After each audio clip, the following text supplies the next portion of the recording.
In the 1950s, I was at the University of Michigan, and they had a display of Japanese coastal maps.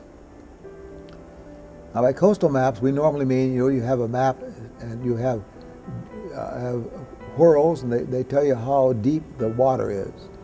The Japanese coastal maps were actually drawings of the coastline, including boulders, trees, and homes. And so as you went along around the island, you opened up the scroll so you could see where you had been and where you were going. Beautiful paintings, gorgeous things. I can't imagine that would be done much in the West, to spend that much time on doing paintings that way. It was gorgeous stuff. This is the last slide, and I want to give it not because it's a pretty slide in a way. It's not. There is a catfish, which is not a beautiful fish in the way it's painting. There's a man with a wolf's head. He's holding in his hand a gourd. The gourd is down. You can't see it too well, but his hands are above the gourd. And the bottom of the gourd is a hole. Zen Buddhism would ask for people, students, to sit in front of this painting and how do you get that catfish into this gourd, which is too small for the catfish to go. There are different ways of looking at that. One Western way would be to take catfish, chop it up with a knife, and stuff it in.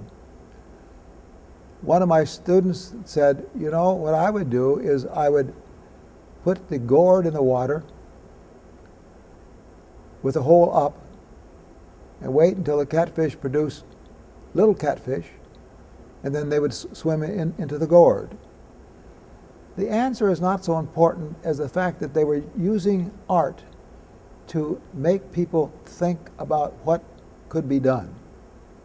And there's no one answer to that. It's like saying, what's the answer to the sound of one hand clapping? And yet, the question evokes other ideas. And so, this is an interesting thing to me, that the Japanese used this kind of painting, Zen Buddhism used the painting, to have people come up with an answer to what they were looking at. And again, you see this thing in which man is there in a way, but nature is what's important.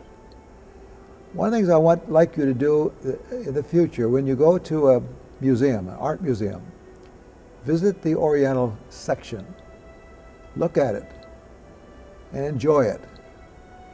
Look at what it's trying to say to you and what it's trying to say to itself.